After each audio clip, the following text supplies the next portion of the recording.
ನಮ್ಗೆ ಏನಂದ್ರೆ ಆತ ಬಂದು ಇಲ್ಲಿ ಬಹಿರಂಗವಾಗಿ ಕನ್ನಡಿಗರಿಗೆ ಕ್ಷಮೆ ಕೇಳಬೇಕು ಅಂತಾನೆ ಇಲ್ಲಿ ಬಂದಿದ್ದು. ಇಲ್ಲಿ ಅವನ ಮೇಲೆ ಹಲ್ಲೆ ಮಾಡೋದಾಗ್ಲಿ ಆ ತರ ಉದ್ದೇಶ ಇಲ್ಲ, ಬಟ್ ಏನಾಗುತ್ತೋ ಹೇಳಕ್ಕಾಗಲ್ಲ. ಸೊ ಒಂದ್ಸರಿ ನೋಡೋಣ. ಸೊ ವೇಟಿಂಗ್ ಫಾರ್ ಗೆ. ನೀವೆಲ್ಲ ಅನ್ಕೊಂಬೋದು ಇಷ್ಟು ಜನ ಸೇರ್ಕೊಂಡಿದ್ದೀವಿ, ಏನೋ ಮಾಡ್ಬಿಡ್ತೀವಿ ನನಗೆ ಏನೋ ಅಂತ. ನಮ್ಮ ಮನ್ಸು ಮಾಡಿದ್ರೆ ನಿಂತ ಜಾಗ ಊತಪ್ಪ ತಾಕತ್ತು ಇಲ್ಲಿರೋ ಎಲ್ಲರಿಗೂ ಯಾರು ನಾವು ಆ ಥರ ಮಾಡೋದಿಲ್ಲ. ನಾವಿಲ್ಲಿ ಬಗ್ಗೆ ನಾವು ಯಾವತ್ತಿಗೂ ರೇಸಿಸ್ಟ್ಗಳೇ. ನಾವು ಕನ್ನಡಕ್ಕೋಸ್ಕರ ರೌಡಿಗಳಾಗೋದಕ್ಕೂ ರೆಡಿ ಇರುವಂಥವ್ರು ರೇಸಿಸ್ಟ್ಗಳಾಗೋದಕ್ಕೆ ಹಿಂದೆ ಮುಂದೆ ನೋಡೋದಿಲ್ಲ. ಆದರೆ ನಿಜವಾದ ರೇಸಿಸ್ಟ್ಗಳು ಯಾರು ಅಂತ ನೀವೆಲ್ಲರೂ ಅರ್ಥ ಮಾಡ್ಕೋಬೇಕಾಗ್ತದೆ. ಇಲ್ಲೇ ತಿಂದು ಇಲ್ಲೇ ಕುಡಿದು ನಾನು ಕನ್ನಡ ಮಾತಾಡೋದಿಲ್ಲ, ಕನ್ನಡಿಗರು ಏನೋ ನಿಜವಾದ ರೇಸಿಸ್ಟ್ಗಳು ಅವರು, ನಾವಲ್ಲ. ಕರ್ನಾಟಕದ ಇತಿಹಾಸ ತಿಳ್ಕೊ, ಇಲ್ಲ ನೀವೇ ಬಂದ್ರಿ ಅಲ್ಲಿಗೆ ಅಂತೇಳಿ ನಾವೇ ಬರ್ತೀವಿ. ಬಾ ನಿನ್ನನ್ನು ಕರ್ಕೊಂಡ್ ಬರ್ತೀವಿ ಬೆಂಗಳೂರಿಗೆ. ಇನ್ನೂ ಆರೋಗ್ಯವರೆಗೂ ಇಲ್ಲೇ ಇರ್ತೀವಿ. ಬಂದ್ರೆ ಏನೋ ಮಾಡ್ಬೋದು, ನೀವು ಬರ್ತಾ ಇಲ್ಲ. ಬರ್ತಾನಂತ ನಂಬ್ತೀರಾ? ಒಟ್ಟಿನಲ್ಲಿ ಸ್ಟೋರಿ ಹಾಕೋರೆ ನೈಸ್ ವ್ಯೂ ಅಂತ ಏರ್ಪೋರ್ಟ್ ಇಂದ ನೋಡ್ಬೇಕು ಏನ್ ಮಾಡ್ತಾನೆ ಅಂತ. ಅವ್ನು ಬಂದ್ರೆ ಏನ್ ಮಾಡ್ತೀವಿ. ಹಾಯ್ ಹಲೋ ಎಲ್ರಿಗೂ ನಮಸ್ಕಾರ. ನಾನು ನಿಮ್ಮ ಬಾಲು ಮಾತಾಡ್ತಾ ಇರೋದು. ಸೊ ಎಲ್ಲರೂ ಚೆನ್ನಾಗಿದ್ದಾರೆ ಅಂದ್ಕೊಂಡಿದ್ದೀನಿ. ನಾನು ಕೂಡ ತುಂಬಾ ಚೆನ್ನಾಗಿದ್ದೀನಿ. ತುಂಬ ದಿನ ಆಗಿತ್ತು ಒಂದು ವೀಡಿಯೋನೂ ಹಾಕಿರಲಿಲ್ಲ. ಸೊ ಇವಾಗ ಬಂದಿದ್ದೀನಿ ಒಂದೊಳ್ಳೆ ಕಂಟೆಂಟ್ ಜೊತೆಗೆ. ಸೊ ಈ ವಿಡಿಯೋದ ಸಾರಾಂಶನ ತಿಳ್ಕೊಂಬಿಡಿ. ಫಸ್ಟು ಈ ಕ್ಲಿಪ್ ಹಾಕ್ತೀನಿ, ಈ ಕ್ಲಿಪ್ನ ಫಸ್ಟ್ ನೋಡ್ಕೊ ಬನ್ನಿ. ಅದಾದ ನಂತರ ಈ ವಿಡಿಯೋನ ಕಂಟಿನ್ಯೂ ಮಾಡೋಣ ಅಂತ ಹೇಳ್ತಾ. जैसे कि मुंबई लोगों को मुंबईकर्स बोलते हैं, कर्नाटक लोगों को क्या बोलते हैं बताओ? रेसिस्ट। ಓ ಮ್ಯಾನ್, ಏಯ್ ಚೋಟಾ, ಗೊಜ್ಜಾಗಳು ತುಂಬಿರುವ ನಿನ್ನ ಬಾಂಬೆಲಿ ಗನ್ಸು ಅಂತ ಕೂತು ಗಾಂಡು ಶೋಕಿ ಮಾಡೋದಲ್ಲ ಕಣೋ ದಾದಾಗಿರಿ. ಬಾರೋ ತಾಕತ್ತಿದ್ರೆ ಈ ಬ್ಯಾಂಗ್ಳೂರಿಗೆ ಬಾ. ಸೊ ಈ ವರ್ಡ್ನ ಅವ್ನು ಯೂಸ್ ಮಾಡ್ದ. ಸೊ ಇದಾದ್ಮೇಲೆ ನಮ್ಮ ಕನ್ನಡಿಗರು ಎಲ್ಲ ಕಡೆ ವೈರಲ್ ಆಯಿತು. ಸೊ ಅದನ್ನು ಟ್ರೋಲ್ ಮಾಡಿದ್ವಿ, ಅವನ್ನೆಲ್ಲ ಸಿಕ್ಕಾಪಟ್ಟೆ ಹಾಕೊಂಡು ಹೋಗ್ಬಿದ್ವಿ. ಅದಾದಮೇಲೆ ಸಾರಿ ಕೇಳ್ತಾನೆ ಅಂದ್ಕೊಂಡಿದ್ವಿ. ಮರಿ ರೆಡಿ ಇಲ್ಲ, is not ready to ask any ಸಾರಿ. ಸೊ ನೀನು ಹೇಳ್ದ 15ಗೆ ನಾನು ಬ್ಯಾಂಗ್ಳೂರ್ ಬರ್ತಾ ಇದ್ದೀನಿ ನಿಮ್ಮನ್ನು ಮೀಟ್ ಆಗೋಕ್ಕೆ ಅಂತ ಹೇಳ್ದ. ಸೊ ಅದು ಎಲ್ಲಿ ಅಂತಂದರೆ ಏರ್ಪೋರ್ಟ್ ಆರ್ ಒರಾಯನ್ ಮಾಲ್ ಹತ್ರ 6 o'clock ಸಿಗ್ತೀನಿ ಅಂತ ಹೇಳಿದ. ಸೊ ಆ ಒಂದು ಉದ್ದೇಶಕ್ಕೇ ನಾವು ಇಲ್ಲಿಗೆ ಸೇರಿರೋದು. ಅಣ್ಣ, ಸೊ ಬಾಸ್ನ ಮೀಟ್ ಆದೆ ಆಫ್ಟರ್ 1 year. ಎಸ್, ಬನ್ನಿ. ಎಲ್ಲಿದ್ದೇವೆ ಅಣ್ಣ ಅವ್ರ ಮುಂದೆ ಬ್ಲಾಕ್ ಹಾಕೊಂಡ್ ಬಂದಿದ್ದೀವಿ ನೋಡಿ, ಬಾಡಿ ಗಾರ್ಡ್ ಸ್ವಾತಿ ಅಕ್ಕ ಅಂತ. ಸೊ ಇದು ನಮ್ಮ ಅಣ್ಣ 69 ವಂಡರ್ಲಿಸ್ಟು. ಸೊ ಹಿಂಗೆ ಎಲ್ಲರೂ ಸಿಗ್ತಾ ಇರ್ತಾರೆ. ಸೊ ಒಂದು ಫೈಟ್ ಇದೆ ಇವತ್ತು, ಕಾಯ್ತಾ ಇದ್ದೀವಿ ಅಣ್ಣಂಗೆ. Waiting for Vasu. ಸೊ ನೋಡುವ. ಸೊ ಇವಾಗ ಗೇನ ಮೀಟ್ ಆಗೋ ಒಂದು ಸಂದರ್ಭ, ಬಟ್ ಬರಲ್ಲ ನನ್ನ ಮಗ ಗೊತ್ತು. ಸೊ ಆಲ್ ಕ್ರಿಯೇಟರ್ಸ್ ಅಣ್ಣ ಇದ್ರೆ ಹಾಯಣ. ಸೊ ಅಣ್ಣ ಬೇರೆ ಇದ್ದಾರೆ. ಸೊ ಐ ಥಿಂಕ್ ತುಂಬ ದಿನ ಆದಮೇಲೆ, ತುಂಬ ದಿನ ಅನ್ನೋದಕ್ಕಿಂತ ಒಂದು 7-8 ತಿಂಗಳಾಯಿತು ಮೀಟ್ ಆಗಿ ಅಣ್ಣನ. ಸೊ ಫಸ್ಟ್ ಬಂದ ತಕ್ಷಣ ಅವ್ರನ್ನೇ ಮೀಟ್ ಆಗಿದ್ದೀನಿ. ಈಗೇನಿಲ್ಲ ಅಂದರೂ ಕೊಡ್ಬೇಕಷ್ಟೇ, ಒಬ್ಬನ ಕೊಡೋಕೆ ಕಾಯ್ತಾ ಇದ್ದೀವಿ. ಇವತ್ತು ರಿಲೀಸ್ ಆಗಿದೆ ಜಾಕಿ, ಅವ್ನು ಕೊಡೋದು ಒಂದೇ ಬಾಕಿ. ಸೊ ಐ ಥಿಂಕ್ ಎಲ್ಲರೂ ರೆಡಿಯಾಗಿ ನಿಂತವ್ರೆ. ವೇಟಿಂಗ್ ಫಾರ್ ಗೇ ಬ್ರೋ.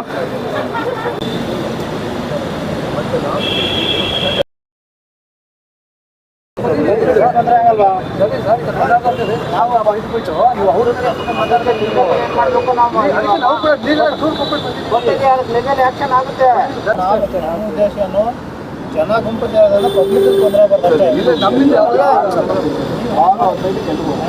3 ಜನ ಬಂದು ಸೇರ್ತಾರೆ. ಇಲ್ಲಿರೋ ಯಾರು ಒಬ್ಬ ನಿಂತರಕ್ಕೆ ಹೋಗಲ್ಲ, ಎಲ್ಲ ಕಾನೂನು ಪರ ನಿಂತ್ಕೊಂಡಿದ್ದೀವಿ. ಎಲ್ಲರೂ ಸೈಡಾಗಿ ನಿಂತ್ಕೊಂಡ್ಬಿಡಿ. ರೆಕಾರ್ಡ್ ಆಗ್ತಾ ಇದೆಯಾ? ಹಾಂ ಸರ್, ಆಗ್ತಾ ಇದೆ. ನಮ್ಗೆ ಅದೇ ಸೇಫ್ಟಿ. ಹೌದು, ಅವ್ರು ಹೇಳಿದ್ರೆ ಅಂತ ಮತ್ತೆ ಮಾಡ್ತೀವಿ. ಮಾಡ್ಸೋದವೆಲ್ಲ. ಆಮೇಲೆ ಇಲ್ಲಿ ಒಂದಷ್ಟು ಜನ ಏನಕ್ಕೆ ಗೊತ್ತಾ ಬಂದಿರೋ ಸರ್, ನಾವು ಯಾರಿಗೂ ಪರ್ಸನಲ್ ಫೋನ್ ಮಾಡಿಲ್ಲ. ಒಂದು ವಿಡಿಯೋ ಮುಖಾಂತರ ಏನಂದ್ರೆ ಸರ್, ತುಂಬಾ ಜನ ಈ ಹಿಂದಿಯವರು ಸುಮ್ಮನೆ ಇಲ್ಲ, ಕನ್ನಡಿಗರ ಬಗ್ಗೆ, ಬೆಂಗಳೂರು ಬಗ್ಗೆ, ಕರ್ನಾಟಕದ ಬಗ್ಗೆ ತುಂಬಾ ಅಪಹಾಸ್ಯ ಮಾಡ್ತಿದ್ದಾರೆ. ಅದಕ್ಕೆ ಅವ್ರಿಗೊಂದು ಒಂದ್ಸಲ ಕ್ಷಮೆ ಕೇಳ್ಬಿಟ್ರೆ ಅದೆಲ್ಲರಿಗೂ ಉತ್ತರ ಆಗುತ್ತೆ. ಸರಿ ಬಿಡಿ, ಅದಕ್ಕೆ ನೀವು ಆಸ್ ಪರ್ ಲೀಗಲಿ ಕಂಪ್ಲೇಂಟ್ ನಮ್ಮಲ್ಲಿ ಇಲ್ಲಿಗೆ ಬಂದ್ರೆ ನಾವೇನ್ ಮಾಡ್ಬೇಕು ಅದು ನಾವು ಮಾಡೇ ಮಾಡ್ತೀವಿ. ಏನ್ ಲೀಗಲಿ ಏನ್ ಖಂಡಿತ ಅದು ಮಾಡ್ತೀವಿ. ನಮ್ಮ ಕಡೆಯಿಂದ ಕಾನೂನು ಮೀರುವ ಹೇಳ್ತಾ ಇರೋದೇನು, ಜನ ಸೇರಿ ಪಬ್ಲಿಕ್ ತೊಂದರೆ ಆಮೇಲೆ ಇಲ್ಲಿ ಕಷ್ಟಿರೋದು ಅವನು ನಮ್ಮನ್ನ ಟ್ರಿಗರ್ ಮಾಡಿ, ನಾವ್ ಯಾರು ಕರ್ದಿಲ್ಲ. ಇನ್ನು ನಾನು ಹೆಂಗ್ ಒಬ್ಬನೇ, ಎಲ್ಲರೂ ಒಬ್ಬೊಬ್ಬರೇ ಬಂದಿರೋದು. ಇಲ್ಲಿ ಯಾರೊಬ್ರಿಗೂ ಯಾರು ಫೋನ್ ಮಾಡಿಲ್ಲ.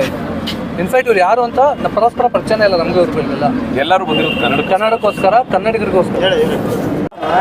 ಸೊ ಸ್ನೇಹಿತರೆ, ನಾವು ಇವಾಗ ಓರಿಯನ್ ಮಾಲಲ್ಲಿ ಬಂದಿದ್ದೀವಿ. ಹರೀಶ್ ಅವರು ನಮ್ಮ ಜೊತೆಗಿದ್ದಾರೆ. ಸೊ ನಾವೆಲ್ಲರೂ ಇಲ್ಲಿ ಒಟ್ಟಿಗೆ ಬಂದಿರೋದು ಒಂದೇ ರೀಸನ್ಗೆ. ಅವ್ರೇನೋ ನಮಗೆ ಧಮಕಿ ಹಾಕ್ಬಿಟ್ಟು ಕರೆದಿದ್ದಾರೆ. ಬಟ್ ನಾವಿಲ್ಲಿ ಯಾವುದೇ ಕಾರಣಕ್ಕೂ ಇಲ್ಲಿ ಯಾರ ಜೊತೆಗೂ ಗಲಾಟೆ ಮಾಡೋಕ್ಕೆ ಬಂದಿಲ್ಲ. ಹರೀಶ್ ಅವ್ರು ನೀವು ಹೇಳಿ ಯಾವ ಥರ ನಾವು ಇಲ್ಲಿ ಬಂದಿದ್ದೀವಿ, ಯಾವ ಥರ ಡೀಸೆಂಟಾಗಿ ನಾವು ಒಂದು ಕಡೆ ನಿಲ್ಸಿದ್ದೀವಿ ಅಂತ. ಖಂಡಿತ. ಮೊದಲನೇದಾಗಿ ಬಹಳ ಹೆಮ್ಮೆ ಅನ್ಸುತ್ತೆ. ಸಾಕಷ್ಟು ಕನ್ನಡಿಗರು, ಸಾಕಷ್ಟು ಯುವ ಪೀಳಿಗೆಯಲ್ಲಿರೋ ಸಾಕಷ್ಟು ಯುವಕರು ಬಂದಿದ್ದಾರೆ. ಅವ್ರಿಗೆ ಯಾರಿಗೂ ನಾವು ಪರ್ಸನಲ್ ಆಗಿ ಕರೆ ಮಾಡಿ ಬನ್ನಿ ಅಂತ ಕರೆದಿಲ್ಲ. ವಿಡಿಯೋ ನೋಡ್ಕೊಂಡು ಮತ್ತೆ ಕನ್ನಡಿಗರ ಸ್ವಾಭಿಮಾನ ಏನು ಅಂತ ಇದ್ರಲ್ಲೇ ತೋರಿಸುತ್ತೆ. ಮತ್ತೆ ನಾವ್ ಯಾರು ಇಲ್ಲಿ ಜಗಳ ಮಾಡೋದಕ್ಕಂತೂ ಖಂಡಿತ ಬಂದಿಲ್ಲ. ನಮ್ಗೆ ಏನಂದ್ರೆ ಆತ ಬಂದು ಇಲ್ಲಿ ಬಹಿರಂಗವಾಗಿ ಕನ್ನಡಿಗರಿಗೆ ಕ್ಷಮೆ ಕೇಳಬೇಕು ಅಂತಾನೆ ಇಲ್ಲಿ ಬಂದಿದ್ದು. ಇಲ್ಲಿ ಶಾಂತಿ ಕದಡಿಸುವಂತಹ ಒಂದು ಕೆಲ್ಸಕ್ಕೆ ನಾವು ಬಂದಿಲ್ಲ. ಸೊ ಹಾಗಾಗಿ ಈ ಒಂದು ಕೆಲಸ ಒಂದು 6:15ವರೆಗೂ ಕಾಯ್ತೀವಿ. ಅದಾದ್ಮೇಲೆ ಆತ ಬರ್ಲಿಲ್ಲ ಅಂದ್ರೆ ನಾವು ಖಂಡಿತ ಇಲ್ಲಿಂದ ಒಂದು ಹೊರಟಿ ಆತನಿಗೊಂದು ವಿಡಿಯೋ ಮಾಡಿ ಹಾಕ್ತಿವಿ ಅಷ್ಟೇ. ಆತ ಬಂದ್ರೆ ಕನ್ನಡಿಗರಿಗೆ ಆತ ಬಹಿರಂಗವಾಗಿ ಕ್ಷಮೆ ಕೇಳಿಸ್ತೀವಿ. ನಾವು ಏನು ಆ ಥರ ಪ್ರೊಟೆಸ್ಟ್ ಮಾಡಿ ಅವ್ನು ಹೊಡಿಬೇಕು ಅನ್ನೋ ಒಂದು ಉದ್ದೇಶ ಅಂತೂ ಇಟ್ಕೊಂಡಿಲ್ಲ. ಏನು ಅಂತಂದರೆ ಒಂದು ಶಾಂತ ರೀತಿಯಿಂದ ಇರೋಕ್ಕೆ ಹೇಳಿದ್ರು ನಮಗೆ ಪೊಲೀಸು. ಸೊ ನನ್ನ ಮಗ ಬರೋದು 6 o'clock ಅನಿಸುತ್ತೆ. So 6 o'clock ಅಂದಿದ್ದಾನೆ, ಡೌಟೇ.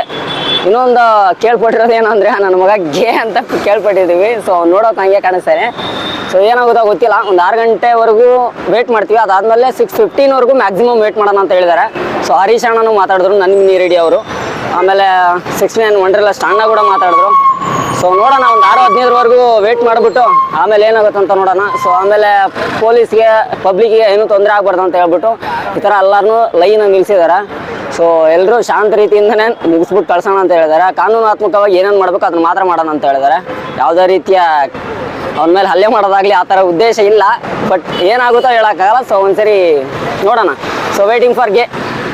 ಸೊ ಇವರೆಲ್ಲ ಬಂದಿರೋದು ಕನ್ನಡಕ್ಕಾಗಿ, ಬೇರೆ ಯಾವುದೇ ಒಂದು ಉದ್ದೇಶಕ್ಕಲ್ಲ. ಸೊ ಎಷ್ಟು ಜನ ಬಂದಿದ್ದಾರೆ ಅಂದರೆ ಬಂದಿರೋದು ಕನ್ನಡಕ್ಕಾಗಿ, ಕನ್ನಡಿಗರ ಪರವಾಗಿನೇ ಬಂದಿರೋದು.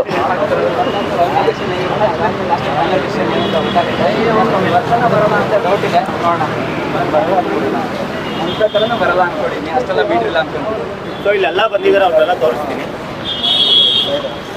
ಐ ಥಿಂಕ್ ಬಾಸ್ ನೋಡಿರ್ತೀರ ನೀವು. ಸೊ ಇವ್ರು ಕೂಡ ಬಂದಿರೋದು ನಮ್ಗೆ ತುಂಬಾ ಖುಷಿ ಆಗುತ್ತೆ. ಯಾಕೆಂತಂದರೆ ನಮ್ಮ ಕನ್ನಡಿಗರೇ ಸಪೋರ್ಟ್ ಆಗಿ ನಿಂತ್ಕೋಬೇಕು. ಸೊ ನಮ್ಮ ಜೊತೆ ಪೊಲೀಸ್ ಕೂಡ ಇದ್ದಾರೆ. ಸೊ ಅವ್ರದ್ದು ಕೂಡ ನಮ್ಗೆ ಸಹಕಾರ ಇದೆ. ಸೊ ಪ್ರತಿಯೊಬ್ಬರು ಇಲ್ಲಿ ವೇಟ್ ಮಾಡ್ತಾ ಇದ್ದಾರೆ ಒಬ್ಬನಿಗೋಸ್ಕರ ಮಾತ್ರ, ನಮ್ಮ ಮಗನಿಗೋಸ್ಕರ. ನನ್ನ ಮಗ ಅಂತ ಹೇಳ್ಕೊಳ್ಳೋಕ್ಕೂ ಬೇಜಾರಾಗುತ್ತೆ. ಕಿತ್ತೋದು ನನ್ನ ಮಗ ಅಂತ ಹೇಳ್ಬೇಕು. ಒಟ್ನಲ್ಲಿ ಸ್ಟೋರಿ ಹಾಕೋನೆ ನೈಸ್ ವ್ಯೂ ಅಂತ ಏರ್ಪೋರ್ಟ್ ಇಂದ ನೋಡ್ಬೇಕು ಏನ್ ಮಾಡ್ತಾನೆ ಅಂತ. ಅವ್ನು ಬಂದ್ರೆ ಏನ್ ಮಾಡ್ತೀವಿ? ಫಸ್ಟ್ ಕರ್ನಾಟಕದ ಇತಿಹಾಸ ತಿಳ್ಕೊ. ಇಲ್ಲ ನೀವೇ ಬಂದ್ರಿ ಅಲ್ಲಿಗೆ ಅಂತ ಹೇಳಿ ನಾವೇ ಬರ್ತೀವಿ. ಬಾ ನಿನ್ನನ್ನು ಕರ್ಕೊಂಡ್ ಬರ್ತೀವಿ ಬೆಂಗಳೂರಿಗೆ. ನಿನ್ಗೇನಾದ್ರು ಇಲ್ಲಿ ಬರೋಕ್ಕೆ ಭಯ ಆಗಿತ್ತು ಅಂತ ಹೇಳಿದ್ರೆ ನಾವೇ ಬರ್ತೀವಿ ನಿನ್ನೂರಿಗೆ. ನಿನ್ನ ಅಡ್ರೆಸ್ ಕೊಡು, ನಿನ್ನ ಫೋನ್ ನಂಬರ್ ಕೊಡು, ನೀನು ಎಲ್ಲಿ ಹೇಳ್ತೀವಿ ಅಲ್ಲಿ ನಾವೇ ಬರ್ತೀವಿ. ಬಂದು ನಿನ್ನನ್ನು ಬೆಂಗಳೂರು ಕರ್ಕೊಂಡ್ ಬರ್ತೀವಿ. ಬಂದು ನೀನು ಉತ್ತರ ಕೊಡು ಕನ್ನಡಿಗರಿಗೆ ಮೊದಲನೇದಾಗಿ. ಕರೆಕ್ಟಾಗಿ 3 ನಿಮಿಷ 6 ಗಂಟೆಗೆ ಇನ್ನೂ 6 ಇಲ್ಲೇ ಇರ್ತೀವಿ. ಅಪ್ಪ ನೀನು ಬರುವಿಕೆಗಾಗಿ ಎಲ್ಲ ಕನ್ನಡಿಗರು ಕಾಯ್ತಾ ಇದ್ದೀವಿ. ದಯವಿಟ್ಟು ಇಲ್ಲಿ ಬಂದು ಮುಖ ತೋರಿಸ್ಬಿಟ್ಟು ನೀನು ಏನು ಮಾತಾಡ್ಬೇಕಂತ ಇದೆಯೋ, ಏನು ಮಾಡ್ಕೋತಿರೋ ಮಾಡ್ಕೊಳ್ಳಿ ಅಂತ ಹೇಳಿದ್ದೆ. ನೀನು ಬಂದರೆ ಏನೋ ಮಾಡ್ಬೋದು, ನೀನು ಬರ್ತಾ ಇಲ್ಲ. ಬಟ್ ನೀನು ಎಲ್ಲಿದೆಯೋ ನಮಗೆ ಗೊತ್ತಿಲ್ಲ. ನಿನ್ನ ಸ್ಟೇಟಸ್ಸು ನಾನು ಚೆಕ್ ಮಾಡ್ತಾ ಇದ್ದೀನಿ, ನೀನು ಏನೂ ಸ್ಟೇಟಸ್ ಅಪ್ಲೋಡ್ ಮಾಡಿಲ್ಲ. ಆಲ್ಮೋಸ್ಟ್ 7 hours ಬ್ಯಾಕು ಬರ್ತಾ ಇದ್ದೀನಿ ಅಂತ ಬಿಲ್ಡಪ್ ತಗೊಳ್ಳೋಕ್ಕೆ ಒಂದು ಫ್ಲೈಟಲ್ಲಿ ಹಾಕೊಂಡ್ಬಿಡ್ತಾರೆ, ಒಂದು ಸ್ಟೋರಿ ಹಾಕಿದೆ. ಅಷ್ಟು ಬಿಟ್ಟರೆ ನೀನೇನು ಮಾಡಿಲ್ಲ. ಅಷ್ಟು ಭಯ ಇದ್ದರೆ ಈ ಥರ ವಿಡಿಯೋ ಮಾಡಿಕೊಂಡು ರೀಲ್ ಅಪ್ಲೋಡ್ ಮಾಡಿಕೊಂಡು ಮಾಡಬಾರ್ದಾಗಿತ್ತು. ನೀನು ಮೇಬಿ ನೀನು ಪ್ರಚಾರಕ್ಕೋಸ್ಕರನೇ ಮಾಡಿರ್ತೀಯಾ, ನಿನಗೆ ಒಳ್ಳೆ ಪ್ರಚಾರ ಸಿಗಲಿ ಅಂತ ಹಾರೈಸ್ತೀನಿ. ಚೇತನ್ ಸೂರ್ಯ ಬನ್ನಿ ಮತ್ತೆ. ಮತ್ತೆ ಈಗಾಗಲೇ ಸಾಕಷ್ಟು ಜನ ಮಾತಾಡಿದ್ದಾರೆ. ನಮ್ಮ ಗುರುದೇವ್ ಸರ್ ಇದ್ದಾರೆ, ಸಾಕಷ್ಟು ಹೋರಾಟಗಾರರು ಇವತ್ತು ತಮ್ಮ ವೈಯಕ್ತಿಕ ಕೆಲಸವನ್ನು ಬಿಟ್ಟು ಇವತ್ತು ಯಾವುದೋ ಒಬ್ಬ ಅಯೋಗ್ಯನಿಗೋಸ್ಕರ ವೇಟ್ ಮಾಡ್ತಾ ಇದ್ದೀವಿ. ನೀವೆಲ್ಲ ಅನ್ಕೊಂಬೋದು ಇಷ್ಟು ಜನ ಸೇರ್ಕೊಂಡಿದ್ದೀವಿ, ಏನೋ ಮಾಡ್ಬಿಡ್ತೀವಿ ನನಗೆ ಏನೋ ಅಂತ ನಮ್ಮ ಮನ್ಸು ಮಾಡಿದ್ರೆ ನಿಂತ ಜಾಗದಲ್ಲಿ ಊತಾಪ ತಾಕತ್ತು ಇಲ್ಲಿರೋ ಎಲ್ಲರಿಗೂ ಯಾರು ನಾವು ಆ ಥರ ಮಾಡೋದಿಲ್ಲ. ಇವತ್ತು ಕನ್ನಡಿಗರು ನಿಜವಾಗ್ಲೂ ರೇಸಿಸ್ಟ್ಗಳೇ. ಆದರೆ ಇವತ್ತು ಇವತ್ತು ಇಲ್ಲೇ ಬಾಳಿ ಬದುಕ್ತಾ ಇರ್ತಕ್ಕಂಥವ್ರು ಹೇಳ್ತಾರೆ ಕನ್ನಡ ಇಸ್ ಸಿಟ್ ಲ್ಯಾಂಗ್ವೇಜ್, ಇನ್ನೊಂದು ಮತ್ತೊಂದು ಅಂತ ಏನು ಪದ ಬಳಕೆ ಮಾಡ್ತಾರಲ್ಲ ವಲಸಿಗರು, ಅಂಥವ್ರಿಗೆ ನೀವು ನಮ್ಮ ಸಾಕಷ್ಟು ವಿಡಿಯೋಗಳನ್ನ ನೋಡಿರ್ತಾರೆ. ನೆಲಕ್ಕೆ ಬಗ್ಸಿ ಕ್ಷಮಾಪಣೆ ಕಲಿಸಿರ್ತೀವಿ. ನಮ್ಮನ್ನ ಕೆಣಕ್ದವ್ರ ಪಾಲಿಗೆ ನಮ್ಮ ಅಸ್ಮಿತೆ ಅಸ್ತಿತ್ವವನ್ನು ಪ್ರಶ್ನೆ ಮಾಡಿದಂಥವ್ರ ಪಾಲಿಗೆ, ನಮ್ಮನ್ನು ಅವಮಾನಿಸಿದಂಥವ್ರ ಪಾಲಿಗೆ ನಾವು ಯಾವತ್ತಿಗೂ ರೇಸಿಸ್ಟ್ಗಳೇ. ನಾವು ಕನ್ನಡಕ್ಕೋಸ್ಕರ ರೌಡಿಗಳಾಗೋದಕ್ಕೂ ರೆಡಿ ಇರುವಂಥವ್ರು ರೇಸಿಸ್ಟ್ಗಳಾಗೋದಕ್ಕೆ ಹಿಂದೆ ಮುಂದೆ ನೋಡೋದಿಲ್ಲ. ಆದರೆ ನಿಜವಾದ ರೇಸಿಸ್ಟ್ಗಳು ಯಾರು ಅಂತ ನೀವೆಲ್ಲರೂ ಅರ್ಥ ಮಾಡ್ಕೋಬೇಕಾಗ್ತದೆ. ಇಲ್ಲೇ ತಿಂದು ಇಲ್ಲೇ ಕುಡಿದು ನಾನು ಕನ್ನಡ ಮಾತಾಡೋದಿಲ್ಲ, ಕನ್ನಡಿಗರನ್ನ ಅತ್ಯಂತ ಕೆಳಮಟ್ಟದಲ್ಲಿ ನೋಡುವಂಥದ್ದು, ಕನ್ನಡವನ್ನು ಇನ್ನೇನೋ ಒಂದು ಕೆಟ್ಟ ಪದ ಬಳಕೆಯಿಂದ ನಾನು ಇಲ್ಲಿ ತೋರಿಸೋದಕ್ಕೂ ಕೂಡ ಅಸಹ್ಯ ಆಗುತ್ತೆ. ನಿಜವಾದ ರೇಸಿಸ್ಟ್ಗಳು ಅವರು, ನಾವಲ್ಲ. ಅಣ್ಣ ಬಂದಿಲ್ಲ, ಏನು ಮಾಡೋಕ್ಕಾಗಲ್ಲ. ಬಂದಿರೋಣ ಬಾ ಸರ್. ಅವರೇ ಮೇಡಮ್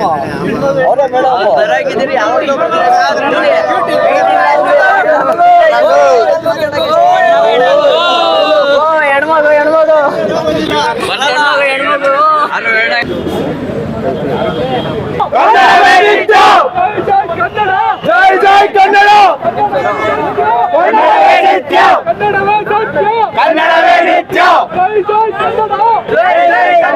ನಿಮಿಷ ಬ್ರೋ ಹೇಳು ಯಾರು ಸುನೀಲನಾ ಯಾರು ಅವರೇ ನೋಡ ಯಾರು ಅಂತಲ್ಲ ರೇಡಿಯೋ ಯಾರು ರೇಡಿಯೋ ಓ ಹೋಗಪ್ಪ ಡೇ ಎಲ್ಲ ವೇಸ್ಟ್ ಆಗೋಗ್ಬಿಡ್ತು. ಅದು ಬರೀ ಒಂದು ಗೇಗೋಸ್ಕರ ಬರಬಾರ್ದಿತ್ತು. ಬಟ್ ನಮ್ಮ ಪವರ್ ಏನಾದರೂ ತೋರಿಸ್ಬೇಕಲ್ವಾ, ಸೊ ಆ ವಿಷಯಕ್ಕಾದ್ರೂ ಬರಬೇಕಾಗತ್ತೆ. ಸೊ ಎಲ್ಲರೂ ನಿರಾಶೆಯಿಂದ ಹೊರಡ್ತಾ ಇದ್ವಿ, ಸುಮ್ಮನೆ ಅಂತೂ ಹೊರಡ್ತಾ ಇಲ್ಲ, ಅವ್ನಿಗೊಂದು ಉತ್ತರ ಕೊಟ್ಟೆ ಕೊಡ್ತೀವಿ. ಸೊ ಅವ್ನಿಗೆ ಅರ್ಥ ಆಗಿರುತ್ತೆ, ವಿಡಿಯೋ ಎಲ್ಲ ನೋಡ್ತಾನೆ ನಮ್ದು ಎಲ್ಲರದ್ದು ಅಪ್ಡೇಟ್ಸು. ಸೊ ಅವಾಗ ಅರ್ಥ ಆಗುತ್ತೆ, ಬಂದಿದ್ರೆ ನನ್ನ ಕತೆ ಅಷ್ಟೇ ಅಂತ. ಸೊ ಐ ಥಿಂಕ್ ಬರಲಿಲ್ಲ ಅವನು. ಸೊ ಎಲ್ಲರೂ ಹೊರಡ್ತಾ ಇದೀವಿ ಇವಾಗ ವರಾಯನ್ ಮಾಲು. ಇಲ್ಲಿಂದ ಸೀದಾ ರೂಟು. ಸೊ ಕೊನೆಗೂ ಅನ್ಕೊಂಡಂಗೆ ಅವ್ನು ಬರ್ಲಿಲ್ಲ, ಗ್ಯಾರಂಟಿ ಇತ್ತು. ಬಟ್ ಏನು ನೀವು ಅಷ್ಟೊಂದು ಕಾಯ್ಕೊಂಡಿದ್ರು ಅವ್ನು ಬರ್ತಾನೆ ಅಂತ ಗೊತ್ತಿಲ್ವಾ ಇಲ್ಲ, ನಿಮಗೆ? ಇಲ್ಲ, ಗೊತ್ತಿರ್ಲಿಲ್ಲ. ಅಲ್ಲ, ಫಸ್ಟ್ ಆಫ್ ಆಲ್ ನಿಮಗೆ ಗೊತ್ತಿಲ್ವಾ ಅವನಿಗೆ ಇದು ಮತ್ತೆ ಇದು ಇಲ್ಲ ಅಂತ? ಅದೇ ಪಾಯಿಂಟ್, ಅದು ಗೊತ್ತಿರ್ಲಿಲ್ಲ. ಬಟ್ ಅಣ್ಣ ಹೇಳಿದ್ರೆ ನಮ್ಗೆ ಅವನು ಆಕ್ಚುಲಿ ಅವನೊಬ್ಬ ಗೇ. ಅವನ ಪ್ರೊಫೈಲ್ ಅಲ್ಲಿ ಅಲ್ಲ, ಬೇರೆ ಬೇರೆ ಪ್ರೊಫೈಲ್ ಅಲ್ಲಿ ಅತಿ ಶೀಘ್ರದಲ್ಲಿ ಅದ್ರೂ ಲಿಂಕ್ಸ್ ಎಲ್ಲ ಡಿಸ್ಕ್ರಿಪ್ಷನ್ ಅಲ್ಲಿ ಹಾಕ್ತೀವಿ. ಡಿಸ್ಕ್ರಿಪ್ಷನ್ ಹಾಕಿ ವಿಡಿಯೋದಲ್ಲಿ ಹಾಕ ಡಿಸ್ಕ್ರಿಪ್ಷನ್ ಹಾಕ್ತಿವಿ. ಮಸ್ತಾಗಿ ಕುಡಿಯೋರಿಗೆ ಏನಂತೀರಾ? ಅಷ್ಟೇ. ಗೇ